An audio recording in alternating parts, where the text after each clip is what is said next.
विद्यार्थी मित्रांनो, आज आपल्याला जे 10वीचं आपलं चॅप्टर आहे linear equation in two variables म्हणजेच दोन चलातील एक सामायिक समीकरण याच्याबद्दल काही सखोल माहिती बघायची आहे. आपण लास्ट लेक्चर मध्ये काय केलंय की आपण एक नॉर्मल एक्झाम्पल सॉल्व्ह केलं होतं, बरोबर. आज थोडं आपण डिफिकल्ट लेवल म्हणजे लेवल नंबर 2 आपण आज सुरू करणार आहे की ज्याच्यामध्ये तुमचे जे व्हेरिएबल्स आहेत त्यांना कोएफिशियंट असतात, त्यांचे साइन्स इक्वल असतात. अशा प्रकारचे एक्झाम्पल आज आपल्याला सॉल्व्ह करायचं आहे. तर आपलं चॅप्टर आहे बाळांनो linear equation in two variables.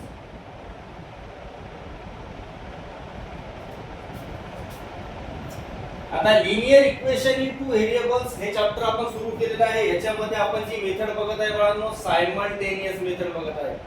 ठीक आहे. तर सायमल्टेनियस मेथड मध्ये आपल्याला नेमकं करायचं काय आहे ते आपण लास्ट लेक्चर मध्ये बघितलं, नॉर्मल एक्झाम्पल बघितलं आपण.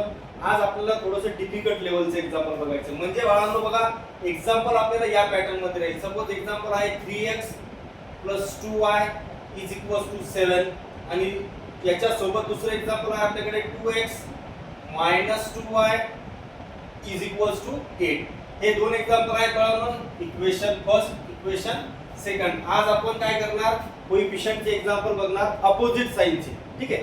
तर आता आपण जर नीट ऑब्झर्व केलं तर आपल्याकडे पहिला व्हेरिएबल x आहे आणि दुसरा व्हेरिएबल y आहे. x चे कोएफिशियंट म्हणजे सहगुणक, मी लास्ट लेक्चर मध्ये तुम्हाला सांगितलं, सहगुणक म्हणजे सोबत गुणाकारात असलेली संख्या. बाळांनो पहिल्या इक्वेशन मध्ये x चा कोएफिशियंट 3 आहे, दुसऱ्या इक्वेशन मध्ये 2 आहे. पहिल्या इक्वेशन मध्ये y चा कोएफिशियंट 2 आहे, दुसऱ्या इक्वेशन मध्ये सुद्धा y चा कोएफिशियंट किती आहे, 2 आहे. आता या दोघांचे साइन जर आपण बघितलं तर हे दोन्ही एकमेकाच्या अपोजिट आहेत. मग ज्यावेळेस तुमचे साइन अपोजिट असतात आणि कोएफिशियंट सेम असतात त्यावेळेस आपण दोन्ही इक्वेशनची ऍडिशन करतो बाळांनो. मग इथे आपण घेणार adding equation first and second. बाळांनो आपल्याला आता काय करायचंय, पहिल्या आणि दुसऱ्या इक्वेशनची ऍडिशन करायची. तर पहिले इक्वेशन बाळांनो आपण ऍज इट इज लिहून घेऊ, 3x.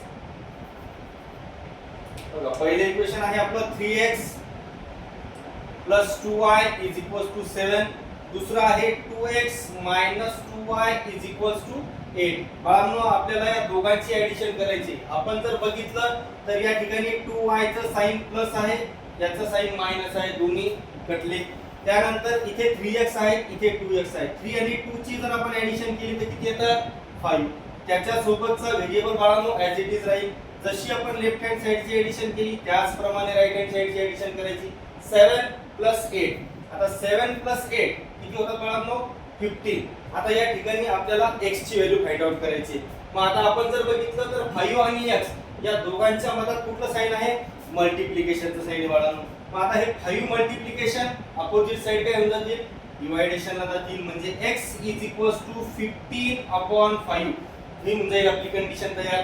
आता आपण जर बघितलं तर 5 ने 15 ला डिवाइड होते म्हणजे 5 3 जा 15 मीन्स x ची व्हॅल्यू किती आली बाळांनो आपल्याकडे, 3. आता आपल्याकडे फक्त एकच व्हेरिएबल फाइंड आउट झाला. याच्या सोबत आपल्याला दुसरा व्हेरिएबल सुद्धा बघायचा आहे. म्हणजे जो इक्वेशन मध्ये आपल्याकडे अवेलेबल आहे कुठला आहे तो y. तर आपण काय करणार की x ची व्हॅल्यू उचलणार आणि या दोन्ही पैकी कुठल्याही एका इक्वेशन मध्ये टाकणार. तर काय करायचं, नॉर्मली ज्या इक्वेशनचे ऑल साइन पॉझिटिव्ह असतात त्याच्यामध्ये शक्यतो व्हॅल्यू पुट आउट करायची, म्हणजे आपल्याला गणित सोडवायला सोपं जाते. तर आपण काय करणार, x = 3 या व्हॅल्यूला पुट आउट करणार इक्वेशन फर्स्ट मध्ये. म्हणजे आपण स्टेटमेंट लिहू, put x = 3 in equation first. आता याला आपण जर इक्वेशन फर्स्ट मध्ये पुट आउट केलं बाळांनो तर काय होते, पहिले इक्वेशन ऍज इट इज लिहून घ्यायचं आपलं. 3x + 2y = किती आहे, 7. आता आपल्याकडे x ची व्हॅल्यू किती दिलेली आहे, 3. ही व्हॅल्यू उचलायची आणि आपल्याला इथे टाकायची. आपण जर बघितलं तर 3 आणि x या दोघांच्या मधात साइन नाहीये. मग कुठला साइन असते, मल्टिप्लिकेशनचं साइन असते बाळांनो. म्हणजे इथे राहतील 3 × 3 आणि हे +2y ऍज इट इज = 7. हे पण ऍज इट इज. पहिले आपण काय करणार, मल्टिप्लिकेशन करणार. 3 3 जा होतात आपले 9. इथे झाले +2y = किती झाले, 7. हे 9 प्लस आहेत, अपोजिट साइड मायनस होऊन जातील. 2y = 7 - 9. आता आपण जर छोट्या संख्येतून मोठ्या संख्येला मायनस केलं तर कुठलं साइन राहते, मोठ्या संख्येचं साइन राहते बाळांनो. म्हणजे 2y = 7 मधून 9 ला मायनस केलं राहणार 2, परंतु मोठ्या संख्येचं चिन्ह मिळणार म्हणजे कुठलं साइन मिळणार मायनसचं, म्हणजे ही झाली पूर्ण व्हॅल्यू -2. आता आपल्याला y ची व्हॅल्यू फाइंड आउट करायची. तर आपण काय करणार, हे 2 आणि y या दोघांच्या मधात साइन जे आहे ते मल्टिप्लिकेशनचं आणि इक्वल्स टू च्या अपोजिट साइडला गेल्याच्या नंतर हेच मल्टिप्लिकेशनचं साइन कन्वर्ट होऊन जाईल तुमचं डिवायडेशन मध्ये. मीन्स या ठिकाणी y किती मिळालं -1. असं आहे तुमचं x आणि y ची कंडिशन आपण तयार केली. बाळांनो याच्यामध्ये काय आहे की याच्यामध्ये अजून थोडेसे एक्झाम्पल्स आहेत ते आपण घेणारच आहेत, परंतु याच्यामध्ये आपण जर लक्षात घेतलं तर या ठिकाणी x चा कोएफिशिएंट सेम होता का, नाही.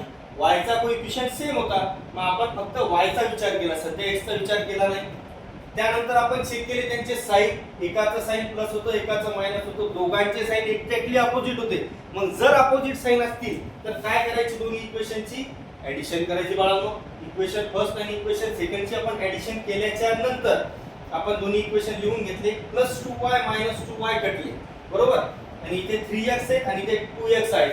मग आपण या नंबरची ऍडिशन केली आणि हा जो त्याच्या सोबत व्हेरिएबल आहे हा ऍज इट इज ठेवला, याचा स्क्वेअर करायचा नाही.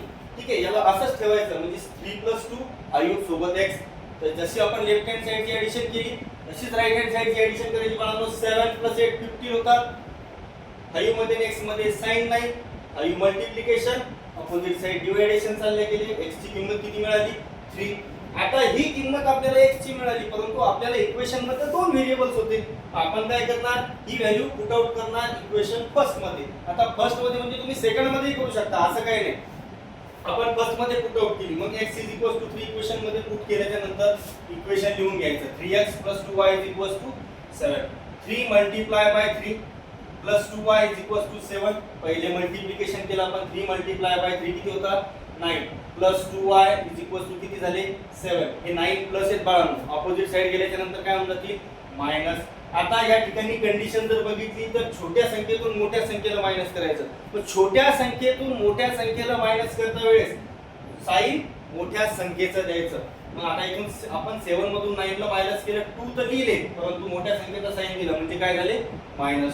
आता आपल्याला y फाइंड आउट करायचा. आपण काय केलं, या 2 ला इथे मल्टिप्लिकेशन होते, अपोजिट साइड काय केले डिवायडेशनला पोहोचवले आणि याची ज्यावेळेस आपण डिवायडेशन केली तर y ची किंमत किती मिळाली आपल्याला -1. तर बाळांनो असं आहे तुमचं लिनियर इक्वेशनचं सायमल्टेनियस इक्वेशन. काल जे एक्झाम्पल बघितलं होतं आपण त्याच्यामध्ये कोणताच व्हेरिएबल म्हणजे कोणताच कोएफिशिएंट दिलेला नव्हता. आज आपण कोएफिशिएंटचे एक्झाम्पल बघितले, काल आणि आज आपण अपोजिट साइनचे एक्झाम्पल बघितले. आता उद्याच्या लेक्चर मध्ये आपण काय करणार, सेम साइनचे एक्झाम्पल बघणार आणि त्याच्यानंतर परवाचं जे आपलं लेक्चर राहील तर त्या लेक्चर मध्ये तुमचा जो पहिला प्रॅक्टिस सेट आहे लिनियर इक्वेशन इनटू व्हेरिएबलचा वर्ग 10वीचा, तर तो पूर्ण प्रॅक्टिस सेट आपण सॉल्व्ह करणार. तर हे लेक्चर जे आहे हे चॅप्टर तुम्हाला 9वी मध्ये सुद्धा आहे, तर हे 9वीच्या मुलांसाठी पण महत्त्वाचं आहे. आणि बाळांनो गणिताची बिलकुल भीती डोक्यात ठेवायची नाही. कोणत्याही प्रकारची अडचण असेल काही असेल तर आपल्या क्लासच्या चॅनलवरती माझा नंबर आहे, युट्यूबचं आपलं चॅनल आहे, इंस्टाग्रामचं आपलं चॅनल आहे, फेसबुकलाही आपलं चॅनल आहे. तर तुम्ही त्या ठिकाणी हे पूर्ण एक्झाम्पल्स बघू शकता. ठीक आहे बाळांनो.